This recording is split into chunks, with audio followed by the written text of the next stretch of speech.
सबसे पहले मैं सभी को प्रणाम करता हूं और आइए मैं जितने भी हमारे सब्सक्राइबर भाई हैं सभी को मैं प्रणाम दिल से धन्यवाद करता हूं, कोटि कोटि उनको नमन करता हूं।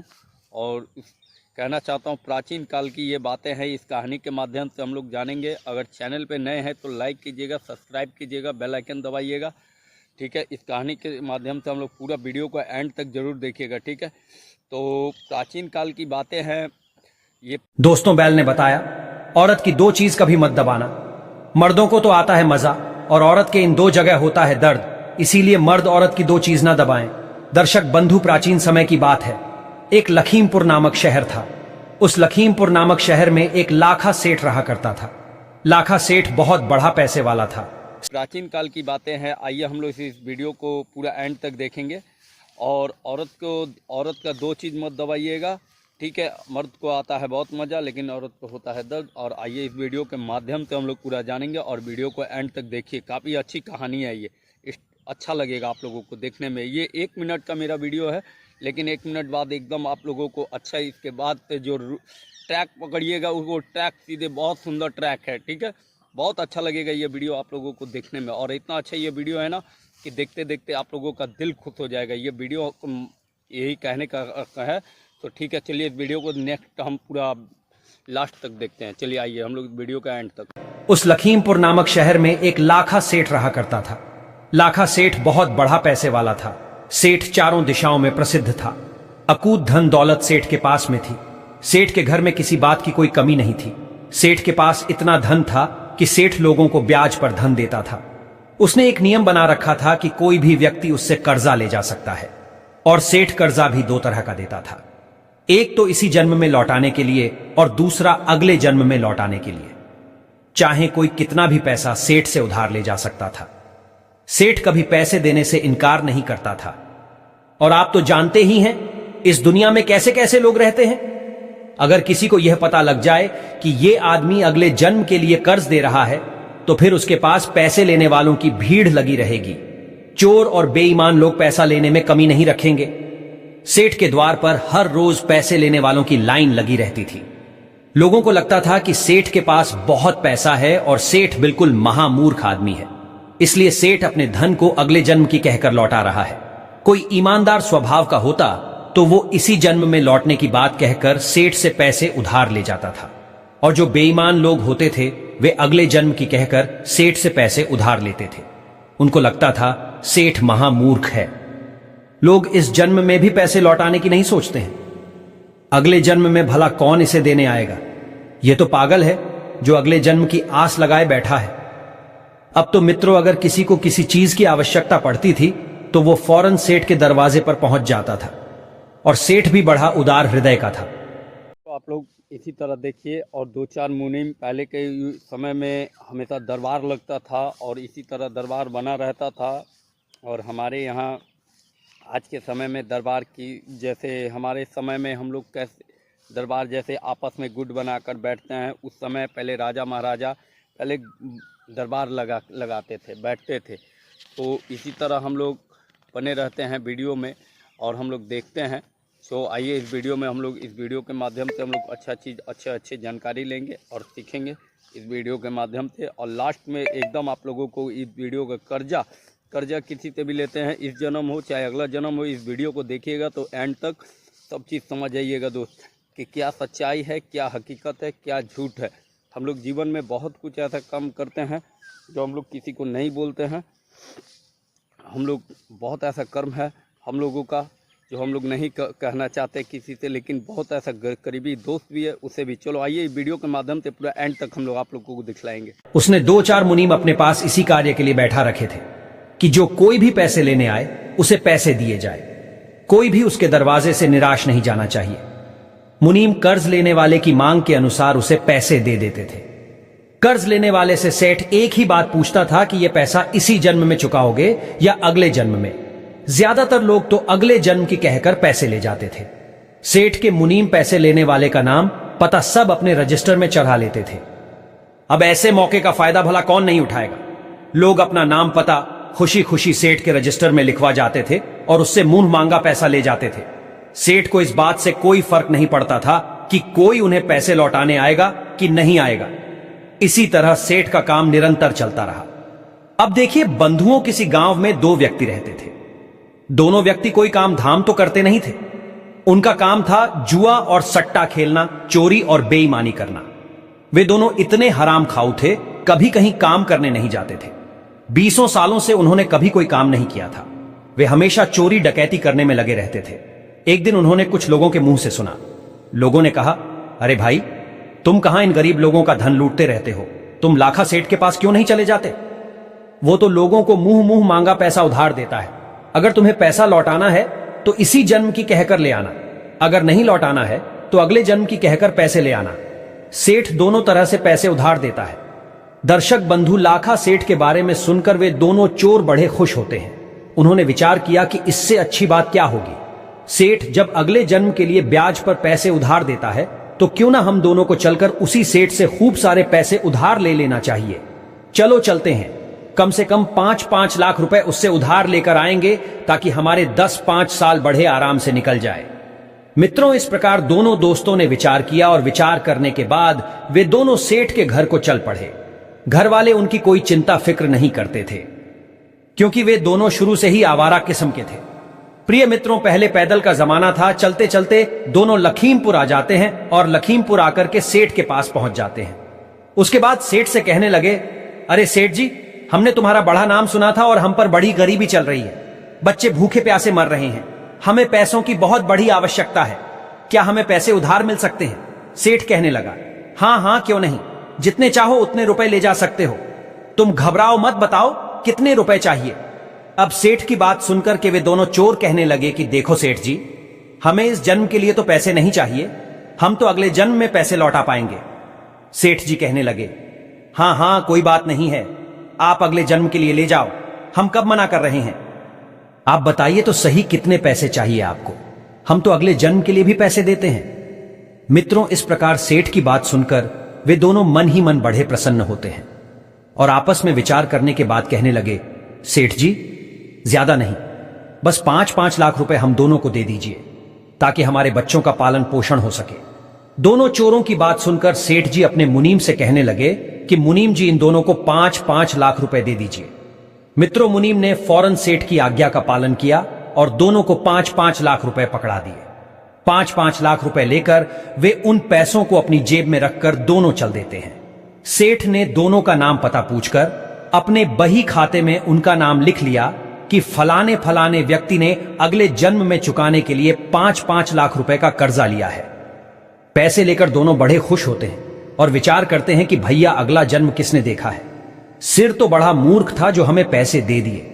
अब इन पैसों से अगले जन्म की तो हमें नहीं पता, पर यह जन्म हमारा बड़े आनंद से कट जाएगा। हमें जीवन भर चोरी करने की और जुआ खेलने की जरूरत नहीं पड़ेगी। मित्रों, ऐसा दोनों मन में विचार करते हुए खुश होते हुए चलते चले जा रहे थे। अब आगे क्या होता है? वे दोनों पैदल पैदल चलते चले जा रहे थे। चलते चलते उन्हें रास्ते में रात हो जाती है। फिर उन्हें एक गांव दिखाई देता है। वे सोचने लगे कि चलो इसी गांव में आज की रात गुजारेंगे। जब वे गांव में पहुंचे तो गांव में उन्होंने रोकने की कोशिश की, परंतु वहां किसी ने उन्हें रोकने के लिए नहीं कहा, क्योंकि वो दोनों देखने से ऐसे लग रहे थे कि दोनों कोई बदमाश हो।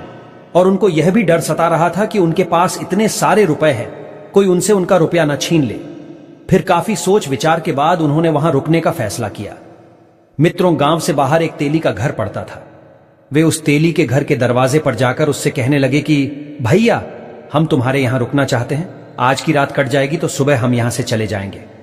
भाई, हम तुम्हारा खाना भी नहीं खाएंगे, केवल सोने के लिए हमें बिस्तर दे देना। और एक चारपाई तेली कहने लगा, भाई, मेरे पास एक ही चारपाई है। एक काम करो, मेरे तबेले पर एक खाट पड़ी हुई है और वहां मेरा एक बैल और एक भैंसा बंधा हुआ है। तो मेरे और मेरे तबेले में तुम जाओ, एक खाट लेकर आओ और उस पर आराम करना और मेरे और मेरे पशुओं का रखवाली करना। जैसे वो पशु है, देख रहे हैं ना, उसी तरह मैं इसका रखवाली कर रहा हूँ, उसी तरह वो पशु का भी रखवाली करने के लिए राजा बोला। तो इसी तरह आप लोगों को मैं दिखलाना चाहता हूँ। चैनल पे नए हैं तो लाइक कीजिएगा, सब्सक्राइब कीजिएगा। बीच में और डिस्टर्ब करूँगा आप लोगों को, लेकिन इस कहानी को एंड तक जरूर देखें। काफ़ी अच्छी कहानी है, सोचने वाली कहानी है, बहुत अच्छी लगने वाली कहानी है। क्यों? कहानी इतना अच्छा है ना कि आप लोगों को काफ़ी अच्छा लगेगा ये चीज़ देखकर। कि इस कहानी के माध्यम से, बहुत अच्छी कहानी है फ्रेंड। ये कहानी एक बार जो देख लीजिएगा ना, बार बार इस कहानी को आप रिप्लाई कर कर के देखिएगा, ये मेरा दावा है। हम लोग जीवन में बहुत ऐसे चीज़ सीखते हैं, सिखलाते हैं, देखते हैं, दिखलाते हैं, तो मैं भी गलती करता हूँ। ऐसा नहीं हूँ कि मैं सत्यवादी राजा हूँ, लेकिन इस कहानी के माध्यम से आपको बहुत अच्छा लगेगा, ये मेरा वादा है फ्रेंड। इस कहानी को आप देखें और एंड तक देखें। तो आइए इस वीडियो को पूरा एंड तक देखेंगे। चलिए, अभी शुरू है, अभी वीडियो चालू है, अभी ख़त्म नहीं हुआ है, वीडियो बहुत ज़्यादा अभी बाकी है। चलिए आइए इस वीडियो को देखते हैं। तुम जाओ, जाकर आराम से बाहर सो जाना और मेरे और पशुओं की रखवाली भी करते रहना। दर्शक बंधु, वे दोनों उस तेली के तबेले में रुकने के लिए चले जाते हैं। जब दोनों मित्र उस तबेले में रुक जाते हैं तो तेली तो अपने घर को चला जाता है और इधर वे दोनों चोर उस तबेले में पड़ी खाट पर सो जाते हैं। परंतु दोनों को नींद नहीं आ रही थी, क्योंकि दोनों के पास काफी पैसे थे और उन्हें डर लग रहा था कि कोई उनसे उनके पैसे छीन न ले जाए। इसलिए दोनों जागते हुए आपस में बातें कर रहे थे। इस प्रकार मित्रों रात्रि के 12 बज जाते हैं। उधर उस तबेले में एक भैंसा और एक बैल जो बंधा हुआ था। वो भैंसा कहता है, अरे भाई बैल, तुम सो रहे हो या जाग रहे हो? देखो, मेरी बात ध्यान से सुनो। मेरा और तुम्हारा बस आज रात तक का ही संग है, कल सुबह मैं तुम्हें छोड़कर चला जाऊंगा। बैल बोला, क्या कह रहे हो? तुम हमें छोड़कर चले जाओगे? क्यों चले जाओगे? तब वो भैंसा कहता है, देखो भैया, मैंने पहले इस तेली से कर्जा लिया था और उस कर्जे को मैं चुका नहीं पाया, तो देखिए मुझे तेली के यहां वैसा बनना पड़ा और इसने आज मेरी कोड़े मार मार कर यह हालत बना दी है। मुझसे एक एक पैसे की वसूली ब्याज सहित की है। मैंने इससे इतना कर्जा लिया था, उसका 1000 गुना पैसा इसने मुझसे वसूल किया है और अब मेरा जो कर्ज था वो बिल्कुल चुक गया है। मैं अब इस तेली के कर्ज दर से मुक्त हो गया हूं और प्रातःकाल में तेली के घर एक सानी चारा खाऊंगा और चारा खाने के बाद मैं यहां से चला जाऊंगा। उसके बाद मैं शरीर छोड़ दूंगा। हे बैल भैया, हमारे साथ बस इतना ही लिखा था। भैंसे की बात सुनकर बैल कहने लगा कि बात तो तुम्हारी ठीक है। हे भैया, तुम तो मुक्त हो गए, वैसे चलूंगा तो मैं भी। यदि 2-4 घंटे तुम और रुक जाओ तो मैं भी इस तेली के कर्ज से मुक्त हो जाऊंगा। मुझे इसकी एक घानी सरसों की पिराई करनी है। मुझे इसका कोलू 4 घंटे और चलाना है। उसके बाद एक कसाई आएगा और उस कसाई पर मेरे पूर्व जन्म के रुपए चाहिए थे। मेरे पैसे देकर वो मुझे खरीदेगा और ये तेली उन पैसों को ले लेगा और पैसे जैसे ही तेली लेगा तो मैं इस तेली के कर्जे से मुक्त हो जाऊंगा, क्योंकि मैंने भी पूर्व जन्म में इस तेली से कर्जा लिया था। मैंने इसका पूरा कर्जा चुका दिया है, क्योंकि कुछ तो इसने मुझसे काम करवाकर इसका जो कोलू चलाया है उससे वसूल किया है और शेष बचे हुए पैसे वो कसाई दे जाएगा और मैं थोड़ी दूर कसाई के साथ चलूंगा और उसके बाद मैं मर जाऊंगा। मित्रों, ये बात उन दोनों मित्रों ने जब सुनी तो वे सोचने लगे, यह क्या बात है, हमें देखना चाहिए। इधर बंधुओं, जब प्रातः काल होता है, जब दिन निकला तो तेली आता है और तेली ने आने के बाद उन दोनों को खाने को चारा डाल दिया। भैंसे ने चारा खाया और चारा खाने के बाद वो भैंसा वहीं पर गिर जाता है, उसका प्राणांत हो जाता है। मित्रों, जब भैंसा मर जाता है तो तेली बड़ा दुखी होता है कि हाय, मेरा वैसा मर गया। उधर भी दोनों चोर आपस में विचार करते हैं, अरे भाई, बात तो बिल्कुल सही है, जैसा हमने रात सुना था उसी हिसाब से यह घटना घटी है। इसका मतलब इस भैंसे ने तेली से कर्ज लिया था। अब सवाल यह है कि क्या यह बैल भी मरेगा? चलो इसको भी देखते हैं। अब दोनों चोर वहां पर रुक कर देखने लगते हैं। इधर तेली ने बैल को कोलू में लगाया और 23 घंटे उस बैल से अपना कोलू चलवाया। फिर कुछ देर के बाद एक कसाई आता है। कसाई ने तेली से कहा, अरे भाई, क्या तुम अपने बैल को बेचोगे? तेली ने कहा, हां भाई, मैं इस बैल को बेच दूंगा। कसाई ने पूछा, तो बताओ कितने पैसे लोगे? अब तेली कसाई को बैल की कीमत बताता है।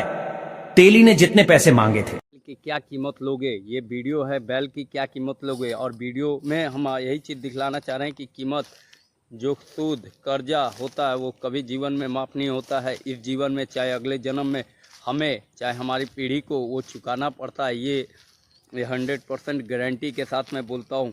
और इस वीडियो को एंड तक अगर सुन लीजिएगा तो आप लोगों को काफ़ी अंदर और काफ़ी अच्छा लगेगा इस वीडियो को। तो इसी तरह कर्ज हम लोग किसी से भी लेते हैं तो वो कर्ज ही कहलाता है। तो कर्ज ही होता है। चलिए इस वीडियो को एंड तक देखते हैं हम लोग, आइए। कसाई ने उतने पैसे देकर उस बैल को खरीद लिया और वो बैल को खरीद कर उसे लेकर जाने लगा। उधर वे दोनों मित्र कहने लगे, देख भाई, बैल ने कहा था कि कसाई आएगा, कसाई आ भी गया और तेली ने बैल भी बेच दिया। अब हम इसके पीछे पीछे चलते हैं और देखते हैं रास्ते में यह बैल मरेगा कि नहीं। मित्रों, जैसे ही वे कुछ दूर तक उस कसाई का पीछा करते हैं तो गांव से बाहर निकलकर जैसे ही गांव की सीमा को पार किया वैसे ही बैल पछाड़ खाकर गिर जाता है और बैल का प्राणांत हो जाता है। प्रिय मित्रों, अब तो उन दोनों मित्रों के पैरों तले जमीन खिसक जाती है। दोनों आपस में बातें करने लगे कि भैया बात बिल्कुल सच हो गई। उस भैंसे ने तेली से कर्जा लिया था, इसलिए वो तेली के घर का हिस्सा बना और तेली के पैसे चुकाकर मर गया। उसी तरह बैल ने भी कर्जा लिया था। जब वो पूर्व जन्म में कोई मनुष्य होगा वो भी तेली का पैसा चुकाकर मर गया। इससे सिद्ध होता है कि अगर कोई किसी का पैसा खाता है तो उसे बैल या भैंसा बनकर चुकाना पड़ता है। इसी तरह हम सेठ से पैसा उधार लेकर आए हैं।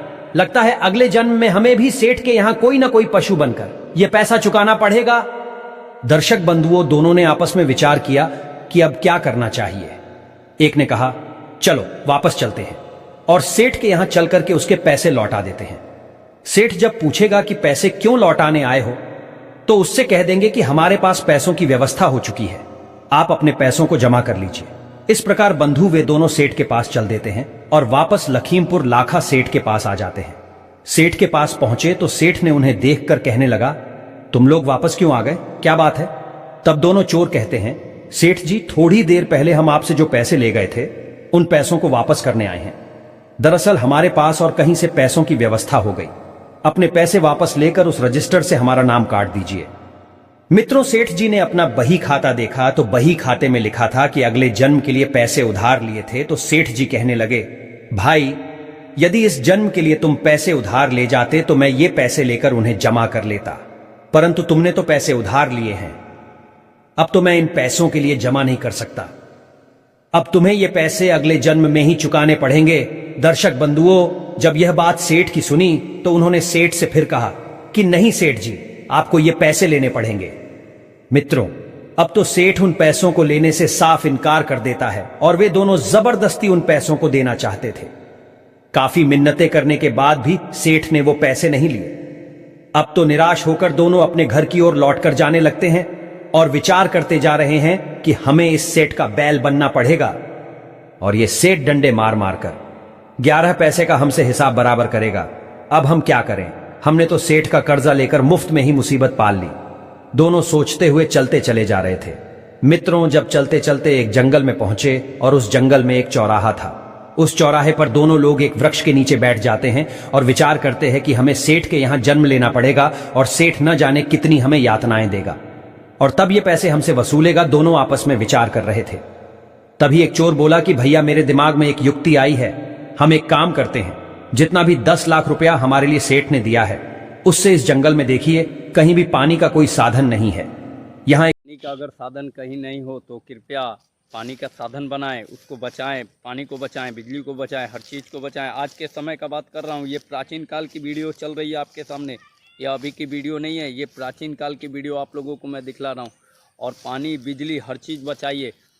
और इस वीडियो के माध्यम से कर्ज कभी मत लीजिए। ये कर्ज में मैं बहुत ज़्यादा मैं भी डूबा हुआ हूँ यार, मैं भी डूबा हुआ हूँ। इस वीडियो के माध्यम से मैं बतला रहा हूँ, कर्ज में मैं बहुत डूबा हुआ हूँ। लेकिन आप मत लीजिए, आपके लिए, सेहत के लिए हानिकारक है। इसीलिए कर्जा इस जन्म में चाहे पिछले जन्म में आपको चुकाना पड़ेगा। तो आइए इस वीडियो का एंड तक हम लोग बने रहेंगे और एंड तक हम लोग देखेंगे और इस वीडियो का एंड तक आप लोगों को समझाएंगे।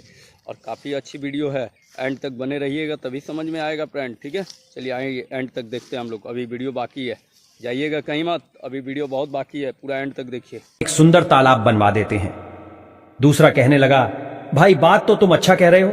मित्र, इस प्रकार दोनों ने विचार विमर्श करके फैसला कर लिया कि हम सेठ के इस कर्ज से, इस पैसे से यहां पर एक बड़ा सा तालाब बनवाएंगे। फिर क्या था, उन्होंने पड़ोस के गांव से मजदूर बुलवा लिए और बाहर एक तालाब की खुदाई शुरू करवा दी। कुछ ही समय में उन्होंने एक बहुत सुंदर तालाब का निर्माण करवा दिया। तालाब के चारों ओर हरे भरे पेड़ पौधे लगवा दिए, चारों तरफ सुंदर सुंदर सीढ़ियां बना दी। तालाब नीचे से पक्का करवा दिया और चारों ओर से उसे सपाट रखा।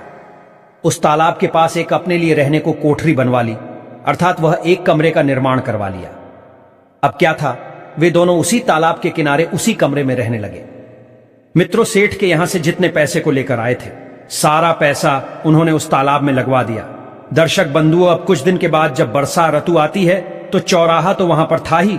होता क्या है कि बरसात का पानी चारों तरफ से आता है और वो तालाब पानी से लबालब भर जाता है।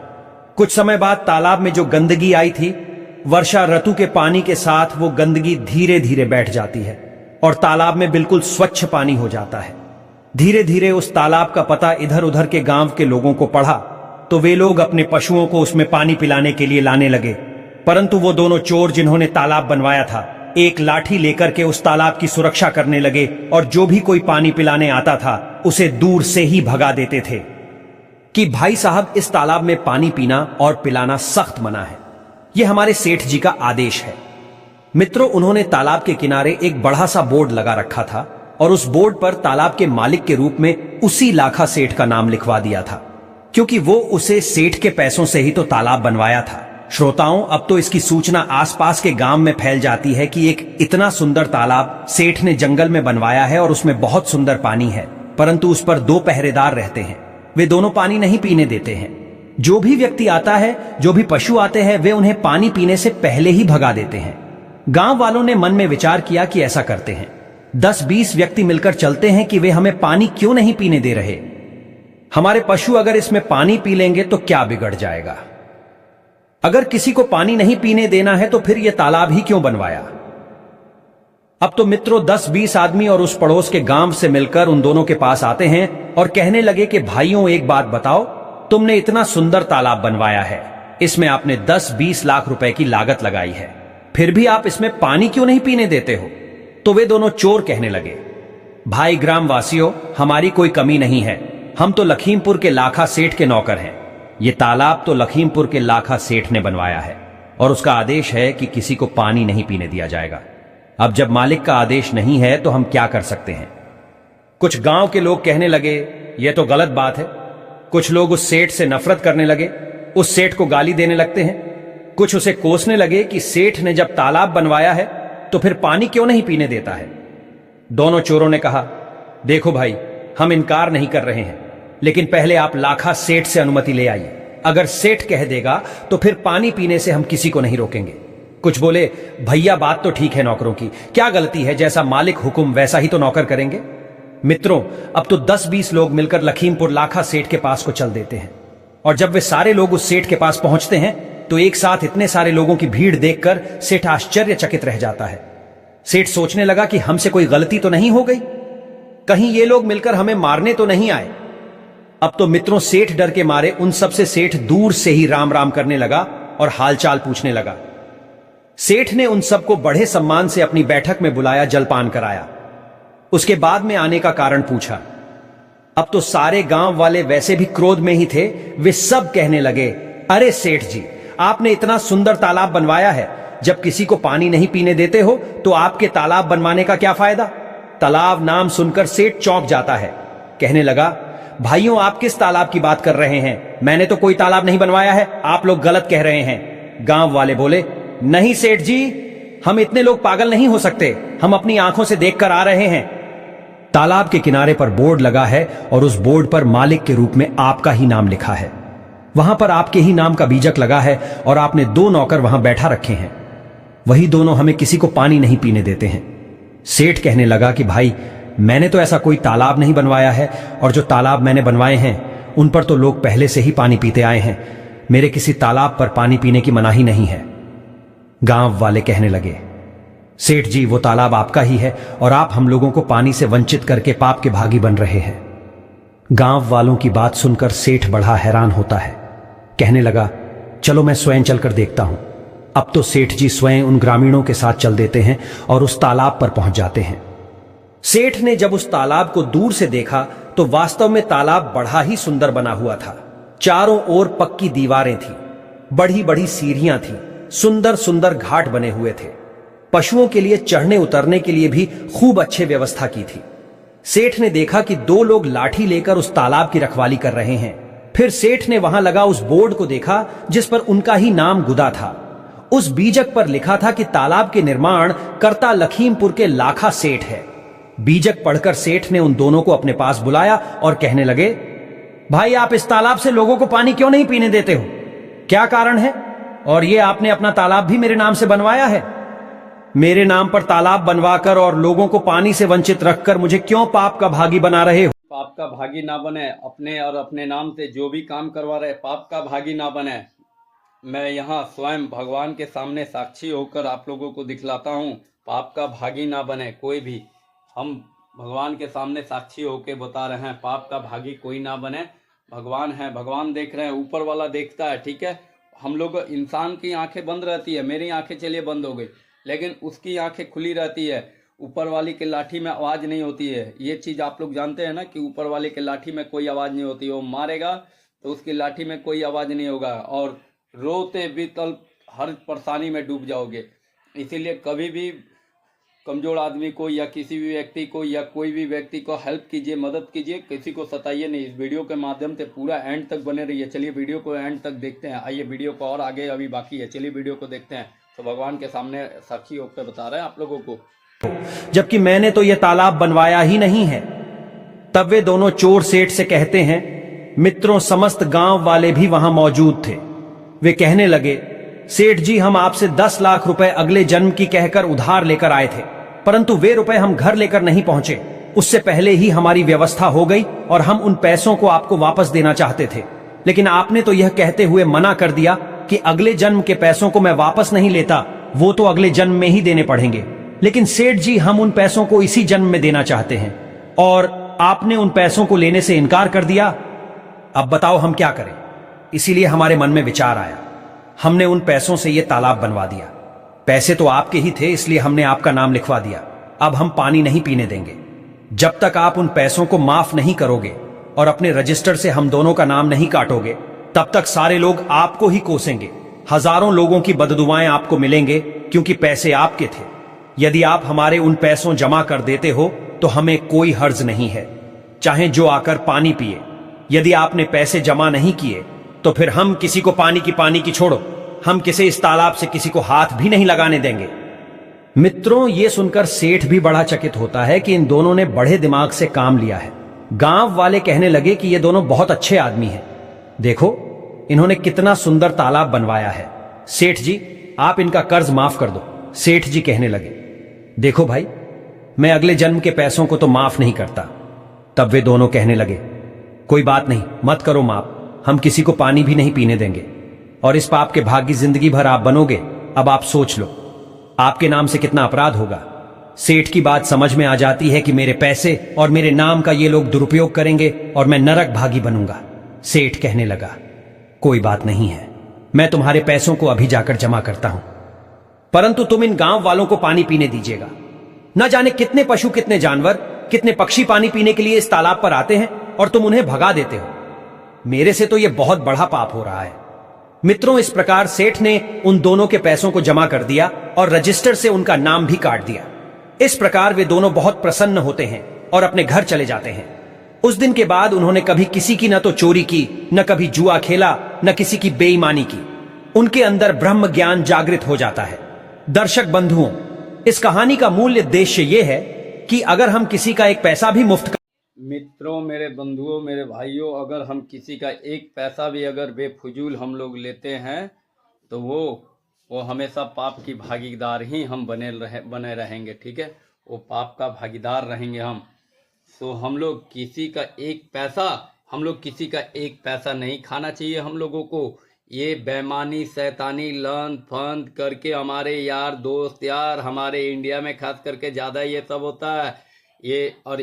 ये मैं बतला रहा हूँ, किसी का भी बेईमानी शैतानी में, लेकिन हम 1 रुपया में 4 आना 75 1 रुपया में 8 आना आदमी सही है और 8 आना आदमी गड़बड़ है। 50 पैसा आदमी सही मिलेगा आपको, और 4 आना आदमी एकदम बिल्कुल जेन्युइन एकदम सही मिलेंगे।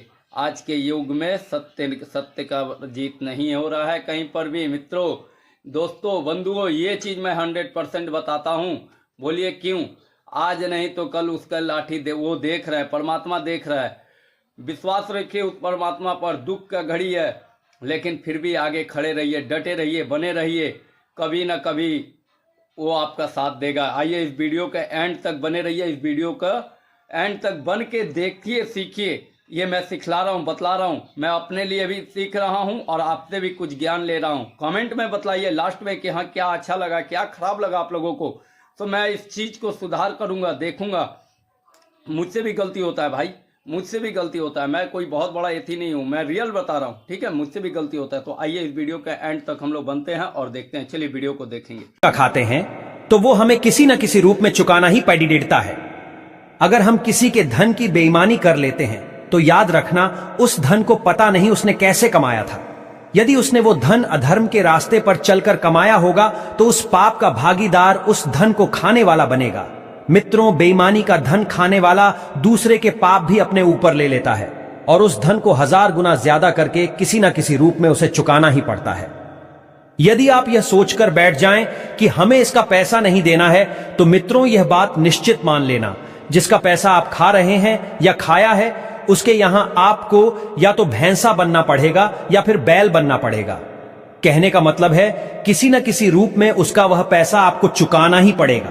परमात्मा की अदालत में कोई गलती नहीं होती है, ना तो वहां किसी की रिश्वत चलती है और ना ही आपका घमंड, और वहां पर कोई गलती भी नहीं होती है। जो अपराधी है, जिसने थोड़ा भी पाप किया है, उसे भी उसके कर्म का दंड अवश्य मिलता है। वहां कोई गलती नहीं मिलेगी।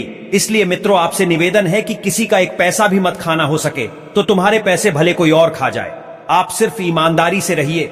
यदि आपने किसी के पैसे खाए हैं, नियत खोटी की है, तो श्रोताओं यह पक्का मान लेना कि आपको उसके पैसे चुकाने पड़ेंगे, वह भी ब्याज सहित। पाप का धन साधन तो देता है, पर सुख चैन छीन लेता है, अंदरूनी खुशी नष्ट कर देता है, और एक दिन ऐसे मूर्ख आदमी का पतन हो जाता है।